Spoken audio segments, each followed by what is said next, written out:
Mientras la Cuba comunista atraviesa la peor crisis económica de toda su historia, México parece ser el único país dispuesto a ayudarlos. Pemex le ha enviado a Cuba cerca de 80,000 barriles de petróleo crudo y la excusa de Claudia Sheinbaum es que México y Cuba son grandes aliados desde la época del PRI. Damos continuidad a una serie de apoyos que se han dado históricamente de nuestro país a Cuba. ¿Por qué Cuba es un país tan importante para México? ¿Qué tan cercanos eran realmente Fidel Castro y los presidentes priistas del siglo XX? ¿Por qué AMLO y ahora Claudia Sheinbaum parecen tan empeñados en salvar al régimen cubano, cueste lo que cueste? ¿Y cuál será la reacción de Washington a todo esto? Eso, amigos, es lo que veremos en este video. Más que solo hermanos.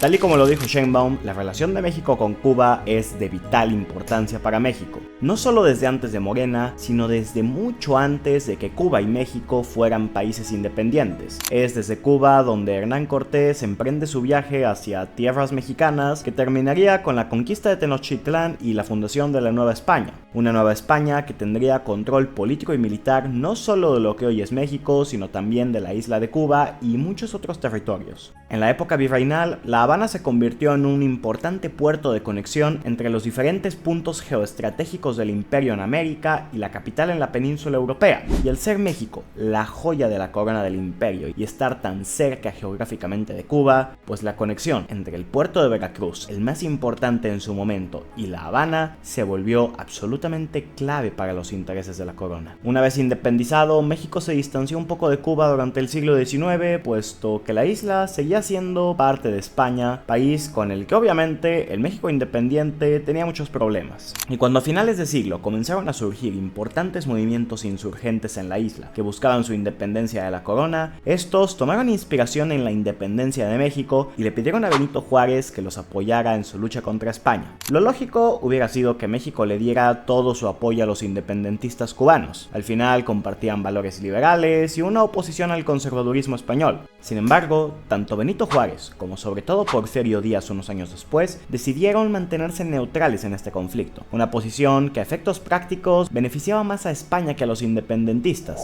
¿Por qué? Pues porque don Porfirio se dio cuenta de las ambiciones estadounidenses en el Caribe, que una independencia cubana de España solo iba a convertir a Cuba en una colonia estadounidense. Y a ver, a menos de 50 años de que Estados Unidos se robara la mitad del territorio mexicano, pues normal que don Porfirio se preocupara por el imperialismo yanqui. Al final, esto pasó. Los gringos entraron a la guerra con España porque supuestamente los españoles destruyeron un importante buque norteamericano.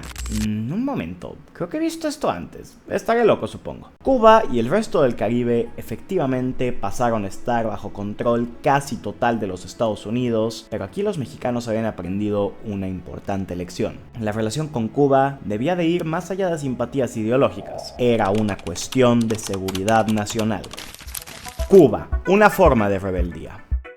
Como ya todos saben, antes de hacer la revolución, Fidel Castro estuvo exiliado en México, donde comenzó a planear la insurrección contra Batista. El gobierno mexicano, aunque no le abrió formalmente las puertas, hasta cierto punto lo permitía, sobre todo porque, como decimos los mexicanos, con dinero baila el perro. Fidel sale del país en 1959 y ese mismo año logra derrocar a Batista e instaurar la revolución cubana. A partir de ahí, Washington busca convencer al resto de países del continente de aislar a Cuba de la región. La Organización de Estados Americanos, OEA por sus siglas, que es básicamente un mecanismo de control yanqui en la región, acuerda una resolución en la que primero Cuba fue expulsada de esta organización, pero además se le pedía a todos los países miembros que también rompieran con la Cuba castrista. Todos los miembros de la OEA acataron esta petición, todos excepto México. Y aquí viene lo más interesante, porque el gobierno actual de Sheinbaum trata de vender este acto casi como una alineación del PRI con el gobierno castrista, pero la realidad es que la decisión de no romper relaciones con Cuba fue una decisión más política que otra cosa. Entendamos algo, el PRI del siglo XX intentó ser siempre un gobierno que agrupara a todos los intereses e ideologías bajo el prisma de la Revolución Mexicana. Y en una época en la que la izquierda revolucionaria tenía bastante popularidad en la región, el gobierno temió que romper relaciones con Cuba pudiera hacer enojar a los simpatizantes de la revolución y causar protestas en el México priista. También se ha especulado con que los estadounidenses vieron este acto de México como una posibilidad de seguir teniendo un vínculo con Cuba mediante un país como México al cual consideraban un aliado. Pero eso sí, México y Cuba estaban lejos de llevarse realmente bien. Durante los primeros años de la revolución, la relación era prácticamente nula, limitándose al respeto mutuo y un pacto de no injerencia entre ambos países, cosa que para los estándares de esa época ya era bastante. Eso sí, con los años, México y Cuba encontraron ciertos puntos en común. En los 70, Echeverría promovió el movimiento tercermundista, que aunque ahora no suene como a miseria, guerra y suciedad,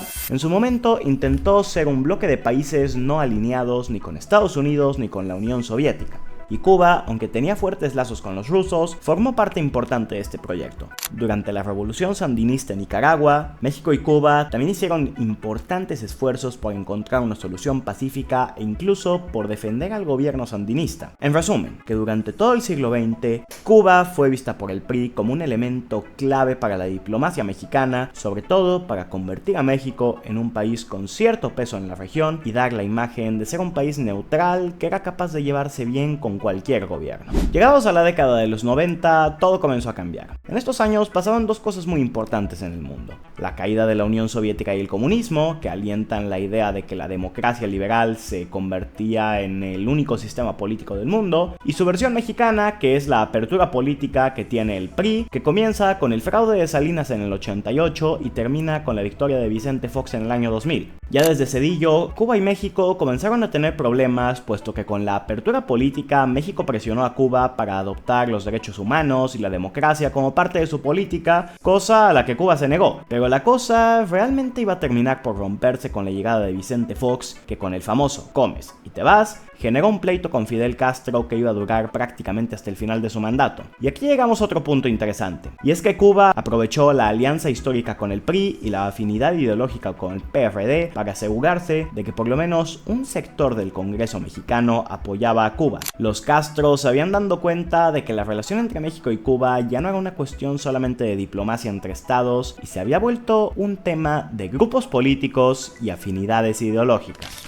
La alianza inquebrantable. Aunque con Peña Nieto, Cuba logró buenos acuerdos comerciales y de inversión, la mejor noticia para el gobierno de Cuba fue sin duda la victoria de Andrés Manuel López Obrador en 2018, un tipo con larga trayectoria en el socialismo y el latinoamericanismo, al que bastaba con escuchar hablar durante un rato para darse cuenta de que ha sido durante toda su vida un enamorado de la revolución cubana y sus ideales. No quiero a nadie en los comentarios utilizando esto como un argumento para decir que México se convertirá en Cuba. Seamos serios, por favor. AMLO, desde su llegada al poder, buscó de todas las maneras posibles ayudar a la isla de Cuba. Mantuvo siempre una firme postura contra el bloqueo económico de los estadounidenses, incluso llegando a boicotear eventos internacionales que no invitaban a Cuba. Digamos adiós a las imposiciones, las injerencias, las sanciones, las exclusiones y los bloqueos. Incluyó a Díaz-Canel en las más importantes ceremonias realizadas en México y lo llegó a premiar con las más grandes condecoraciones que da el gobierno mexicano.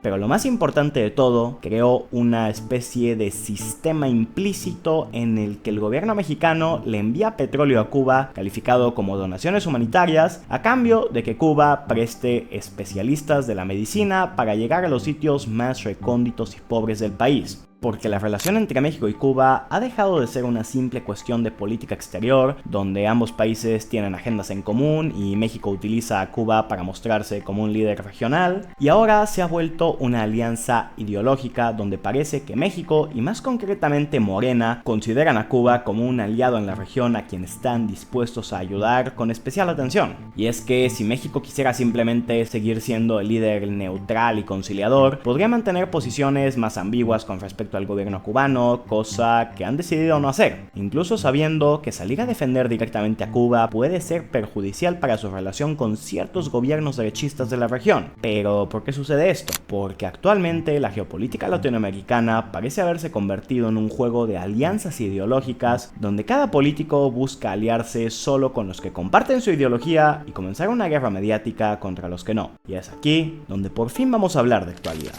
Entre la espada y la pared.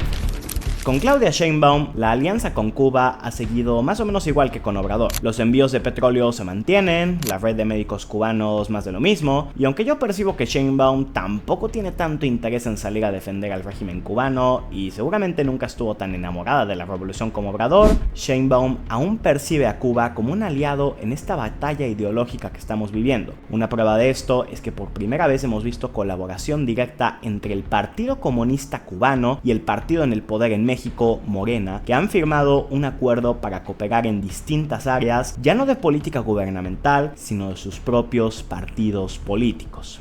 Pues porque ambos consideran que combaten una misma amenaza. Como todos sabemos, desde que llegó Trump, las cosas en la región se han complicado bastante. Como parte de la estrategia trumpista de acabar con los enemigos de Estados Unidos en la región, varios políticos del área republicana han denunciado supuestos incumplimientos a derechos humanos en el programa de médicos cubanos en México, y señalan los envíos de petróleo mexicano a Cuba como una forma de apoyar la dictadura, en sus propias palabras. Aunque desde Washington se han insinuado sanciones comerciales a México de continuar ayudando a Cuba, honestamente veo difícil que esto realmente suceda. México sigue teniendo un gran poder en la región, pero sabe que Trump y los suyos, aunque no lo digan públicamente, están intentando acabar con el gobierno de Morena y también con el cubano.